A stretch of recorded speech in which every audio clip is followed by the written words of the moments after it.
Pero acá los trabajadores cobran a veces, pero miserias, realmente miserias, cobran muy poco, a veces trabajan más horas de los que en realidad se los contrata y se les paga y no pueden ni siquiera hacer una queja porque saben que están patitas en la calle. Y hoy en día me parece que si le damos la posibilidad a la gente que haga un arreglo con su empleador, quede fuera de su ámbito de trabajo, se quede sin trabajo, es muy difícil después volver a conseguir trabajo en la Argentina. Eso es lo complicado. Eso no ocurre, digamos, aunque tengas este sindicalismo, eso se tiene que pasar. Acá corres el riesgo con este sindicalismo o estas leyes laborales, si vos querés, es que en lugar de que una empresa o un comercio despida a una persona por culpa de estas leyes laborales, quiebre y queden en la calle 10 personas, no una, ¿me entendés? Ese es el riesgo. Es una situación crítica, es una situación extrema una pandemia, es una situación extraordinaria que requiere de mucha flexibilidad en la cabeza. Más allá que yo creo que las leyes laborales no han servido para nada para la clase trabajadora porque tenemos 5 millones de trabajadores trabajando en negro. 5 millones, te cuento, es 1/3 de todos los trabajadores que hay en Argentina, de los asalariados que hay en Argentina. No puede ser que estos sindicalistas se paren diciendo las cosas que dicen cuando sus leyes laborales, las que ellos defienden, han generado 5 millones de trabajadores trabajando en negro sin ningún derecho social. Entonces yo digo, estas leyes laborales no han servido. En una emergencia sirven menos todavía. Por lo tanto digo, suspendámoslas y que el trabajador firme el acuerdo laboral que pueda con su empresa. La empresa, Sol, no tiene como deporte despedir gente. El deporte del comerciante es ganar plata, para eso necesita empleados. Si los despide es porque no da más. No es porque sea como deporte despedir. Pero yo digo, ¿no? Buscar algo intermedio, ¿no? Para que el empleador pueda seguir dando trabajo, porque para mí la base de que se acabe la pobreza, se acabe el hambre, sí, y seamos mejor, es crecer y que haya puestos de trabajo. Yo, a ver, si bien estoy de acuerdo con ayudar a la gente que lo necesita, también estoy de acuerdo que la mejor ayuda que vos le podés dar a una persona es el trabajo. Y ganarse la vida y enseñarle a sus hijos que lo que vale es la responsabilidad y el esfuerzo. Estamos totalmente de acuerdo. El tema es qué marco de leyes laborales le damos al empresario, al trabajador, para que se genere trabajo. Dado que estamos de acuerdo que a la larga el mejor plan social para cualquier persona es un trabajo. Sí, sin duda. El tema es cómo generar trabajo. Yo lo que digo es, estas leyes laborales no han servido para generar trabajo digno. En una pandemia, en una situación extrema como esta, sirven menos todavía. Dejémoslo de lado y probemos con el trabajador, con su empresario, cerrando el acuerdo que pueda. Capaz que a ver, por ejemplo, a lo mejor los talleres mecánicos cercanos a General Pacheco, por ponerte un ejemplo, pueden respetar el acuerdo que firmó Esmata con las terminales automotrices. Pero un taller mecánico en Fama y Ya, o en un pueblito recóndito del sur, no puede. A lo mejor pueden trabajar menos horas, menos turnos, menos gente, y estamos condenando a que ese tallercito con estas leyes laborales se funda por respetar un acuerdo que ese tallercito no lo puede respetar, ¿me entendés? Por eso, en una situación extrema como esta, yo no dudaría, démosle libertad al empresario, al comerciante, al que tiene una panadería, a cerrar con su gente el acuerdo que pueda, para proteger la fuente de trabajo. Tenemos abierto nuestro Instagram, @canal26, Argentina, allí también pueden hacer consultas y también opinar acerca de lo que estamos conversando con José Luis Espert. Quiero preguntarle, José Luis, sobre la necesidad, como usted plantea, de algún tipo de reforma laboral o de reforma en los contratos de trabajo, pero ¿qué pasa con los impuestos en la Argentina? Porque de eso también me parece que la pandemia va a dejar la gran posibilidad de rediscutir otra vez algo que se tendría que haber discutido hace mucho tiempo, pero que ahora quizá esté la posibilidad de discutir qué hacemos con los impuestos en la Argentina. No puede ser que un pequeño porcentaje de argentinos financie el gasto enorme del Estado que crece permanentemente. Bueno, aparte de la reforma, a ver, vamos a separar bien los temas para no confundir o para que yo no confunda a la gente. Una pandemia, una cuarentena requiere de mucha flexibilidad mental para todos, mucha, de enorme flexibilidad. La lucha contra una cuarentena o una pandemia no es ideológica. Acá no importa si sos comunista, keynesiano, liberal, monetarista, no. Una pandemia es básicamente sentido común. Esto lo digo porque las leyes laborales yo estoy convencido que no han servido para nada en Argentina, que hay que ir a otra legislación laboral similar a los países donde se crea empleo digno. Pero más allá de esto, yo creo que, ya que tocas el tema de los costos laborales o de los impuestos, El trabajador en Argentina paga impuestos al trabajo como en ningún lugar del mundo. Entonces, por eso yo también creo que las leyes laborales argentinas no sirven para nada, porque estas leyes laborales terminan haciéndole al trabajador pagar impuestos como en ningún lugar del mundo, porque por más que la ley diga esta parte del impuesto al trabajo lo paga el empleador, el empresario, a la larga lo termina pagando también el trabajador con menos salario de bolsillo. Entonces yo no tengo duda que hay que bajar impuestos. Ahora, yo te diría, la recaudación de impuestos se va a derrumbar, se está derrumbando, los datos de abril son demoledores. Sí, creció solo el 11% con respecto al año anterior, ¿no? O sea, cayó 40% la recaudación en términos reales. O sea, el poder de compra del Estado en abril, que es el poder de compra de los impuestos, cayó 40%. O sea, la gente no puede pagar impuestos. La gente, digamos, hoy pagar impuestos para la gente es como una excentricidad, te diría. Si casi no puede llevar plata a la casa, ¿cómo va a pagar impuestos? Entonces, los impuestos en Argentina hoy, el gobierno debería bajarlos. O vos me dirás, ¿cómo? Si ya están bajando. Sí, debería adecuarse a las circunstancias. Evitar, por ejemplo, como está pasando en muchos casos, el problema, José Luis, que los impuestos que no paga la gente sean una deuda. ¿Cómo financia el enorme Estado que no se achica si no baja los impuestos? Bueno, con mayor producción. Yo propuse, en la emergencia, que la parte del Estado que no estaba trabajando, que estaba cerrado o cuarentenado, que no cobraba el 100% del salario. Porque digo, si la gente que está encerrada cuarentenada no está trabajando, el comerciante, el industrial, el asalariado no cobra todo su sueldo, que lo mismo ocurra en el Estado, en la parte por lo menos que está cerrada, no digo en salud y seguridad, pero eso hubiera ayudado a evitar que el déficit explotara, pero para el presidente que la política se baje los sueldos es demagógico. Estamos hablando del poder adquisitivo también del dinero en la Argentina, ¿no? Porque mayor emisión es mayor inflación. Hablamos del billete de 5.000. Y ahora vamos a hablar del billete de 5.000. Sol adelantó entonces, y vamos a mostrarlo, Sol, cómo sería el billete de 5.000, con un dato muy importante. El papel ya está comprado a Brasil. Sí, Argentina ya compró el papel en Brasil, o sea que estaría ya todo preparado para que este billete salga y esté en las calles, ¿no? Igual que pasó con el billete de 1.000 pesos. No lo creíamos posible cuando hablábamos del billete de 1.000 pesos y sin embargo se instaló y ya es moneda corriente.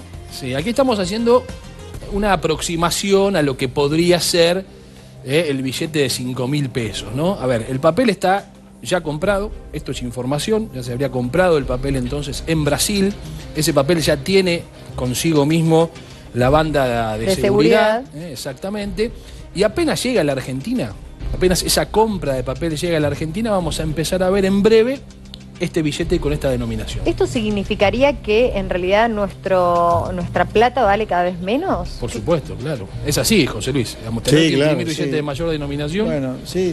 Lamentablemente los argentinos nos repetimos mucho con esto, ¿no? Llegamos a un momento que quebramos la moneda, porque hay que imprimir billetes de 10 millones de pesos, llega un momento. Entonces hacemos un cambio de dinero, un cambio de unidad monetaria, un cambio de moneda, le cambiamos el nombre a la moneda, empezamos de cero, pero como tenemos inflación, a la larga hay que empezar a emitir billetes cada vez de mayor denominación y llega un momento que los billetes son de tanta denominación que nadie entiende nada. Claro. No sé si a ustedes les pasa, pero a mí me resulta cada vez más difícil sacar las cuentas con el dólar a 120 y ahora billetes de 5.000. Algún día vamos a tener que ir con una reforma monetaria que diga volvemos a un billete que sea 1 por 1, como pasó en los 90.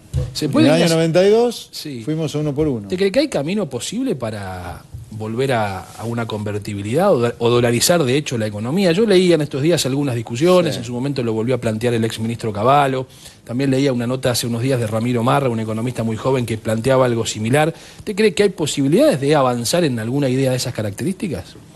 Porque los argentinos elegimos como moneda el dólar, digamos, en definitiva es así. Sí. El peso es una moneda meramente transaccional, hasta por ahí. Los ahorros son claramente en dólares. En dólares. Yo te diría, desconozco si el gobierno está pensando algo de esto, no lo sé, pero yo no recomendaría hoy una reforma monetaria que elimine el peso y dolaricemos la economía. No la recomendaría. No lo recomendaría hoy, la situación fiscal es muy, muy delicada. El miedo es que vos dolarices la economía y a los 2 días la desdolarices porque no te da el cuero para pagar las cuentas. Recién hablaba... Un segundito nomás. Más allá creo que los problemas de Argentina son de índole real, no monetario. O los monetarios son consecuencia de los problemas reales. Yo solucionaría un gasto público impagable, una economía muy cerrada al comercio, leyes laborales de la época de las cavernas, y algún día pensaría en una reforma monetaria. Recién volvió a nombrar las leyes laborales. Sí. Y de otro gran tema, ¿no?, que también el Fondo Monetario a veces hace algún tipo de insinuación, que tiene que ver con el sistema previsional, las jubilaciones. Ahí, ¿cuál es su opinión? Ahí yo, a ver, en economía hay que hablar de números, para que los números contengan a la gente, ¿no? Porque esto de que a mucha gente no le preocupa a la gente, le preocupan los números, no. En economía, como está muy cercana a lo que es la ley de gravedad, si vos no respetas algunas cosas, por más que digas la gente, a la gente le termina mintiendo. A ver, hablemos de números, hablemos justamente en defensa del abuelo, en defensa de la gente que toda la vida trabajó, aportó, y un día se encuentra con una jubilación miserable como la que se encuentra. Hablemos de eso. Sí. ¿Sabes lo que hay que decir al abuelo? ¿Sabes lo que hay que decir a la gente que trabajó toda la vida? Y yo ya me estoy Que el agarrando. sistema jubilatorio está quebrado. Que todos los que dicen que le van a pagar el 82% le mienten. Porque el sistema jubilatorio está quebrado. ¿Viste cuando alguien está quebrado? ¿Qué significa está quebrado?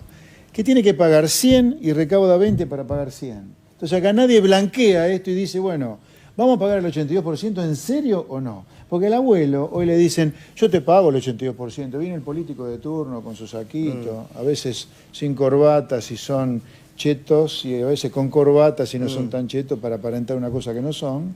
Y dice, nosotros le vamos a pagar al abuelo el 82%, ¿cómo es posible? A la larga, como el sistema está quebrado, al abuelo lo terminan estafando. Con el tiempo no le empiezan a pagar lo que corresponde porque el sistema está quebrado. Te cuento cómo son los números. Mirá, muy simple. La cuenta que propongo es muy simple, es la cuenta del sistema, ¿eh? La ley dice 82% vamos a pagar al abuelo, 82% móvil. Bueno, ¿con qué le paga el Estado naturalmente ese 82%? Con lo que se llaman impuestos al trabajo para pagar las jubilaciones. El impuesto al trabajo, una parte la paga el empleado, otra parte la paga el empleador, hoy es de 23% en Argentina. 22%, perdón, 22%. 82% que tenés que pagar, lo tenés que pagar con 22%. ¿Hasta ahí me entienden? Sí. El impuesto para pagar las 60% jubilaciones del 22% y hay que pagar 82%. Si yo divido 82 por 22, me da 3,7. Casi 4, permitime la exageración. Sí. 3,7 redondeando a la unidad, da 4.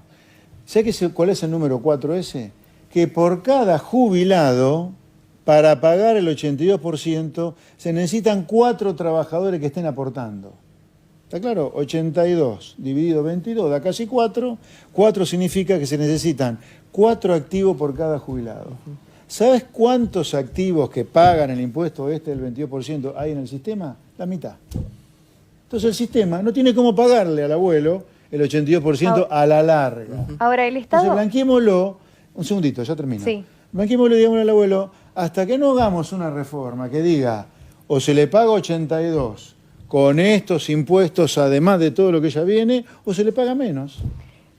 Yo creo que hay que pagarle lo que la gente aportó durante su vida activa. Ni 82, ni 60, ni 70, a lo mejor es 100 o 120, lo que sea. Yo quería hacer una pregunta que tiene que ver con las ayudas que está dando el Estado, ¿no? Y la plata, ¿de dónde sale para dar esas ayudas, no? Porque supuestamente se sabe que estábamos tan mal, digo, si esta plata se podía conseguir, ¿no? ¿Por qué no esa plata ponerla en los lugares antes de la pandemia, por supuesto, donde más las necesitaban, ya sea jubilados, ya sea educación, ya sea salud? Mirá, ¿De la dónde plata sale esa, esa plata? la plata esa está viniendo del Banco Central imprimiendo dinero. Hoy lo contaba él. El Banco Central declaró utilidades por 1.8 billones y un tercio de eso, o sea, es maquinita, es plata espuria. A la larga esa plata va a traer problemas para la gente de trabajo, lamentablemente. José Luis, agradeciéndole que haya venido, le hago la última pregunta porque usted en varios pasajes de la entrevista ha hecho críticas muy fuertes a los políticos, ¿no? A la dirigencia política. Sin embargo, usted decidió ingresar a la política, porque fue candidato a presidente en las últimas elecciones. ¿Y cómo convive con esa situación? Perfectamente. Yo fui candidato a presidente durante el año 2019. Ese año pude trabajar una cuarta parte de lo que trabajaba habitualmente, terminó la campaña y volví a mi actividad privada, a vivir de mi trabajo. Por eso soy una persona muy, muy antisistémica. El sistema de los políticos profesionales que nos gobiernan desde hace décadas es un sistema que destruye a la gente de trabajo, que destruye a la gente de bien. Por eso nosotros, con Luis Rosales, mi compañero de fórmula el año pasado, desde el lugar de la gente de trabajo, de gente común, como todos los que estamos acá en este estudio, hicimos una propuesta para cambiar el país hacia lo que hacen los países a los cuales la gente le va bien. Así que yo convivo perfectamente con mi papel de político y de ser muy crítico de la corpo política. Nosotros el año pasado, o yo el año pasado, fui una suerte de coronavirus para la política argentina. No en vano me trataron de bajar de todos lados, de todos lados. El PRO hizo lo imposible para que yo no compitiera. Me sacaron el sello un día antes del cierre de lista. Tuve que salir volando a cubrir con otro sello. En la provincia de Buenos Aires, la ex gobernadora María Eugenia Vidal, ojalá que nos esté viendo, hizo lo imposible y lo logró para que nos bajaran todas las listas de candidatos a diputados y gobernador y vicegobernador en Buenos Aires. Nos hicieron de todo para que no compitiéramos. Sin embargo, gracias a mucha gente de trabajo, de esfuerzo, que valoró nuestra propuesta, llegamos a la elección. Estuvimos en los debates y por eso el año que viene en la provincia de Buenos Aires la gente lo va a tener a José Luis Espert como candidato a diputado. Acaba de dar una primicia. Entonces. Exactamente. Sí. Gracias, José Luis. Muchísimas gracias. Muchas gracias por estar.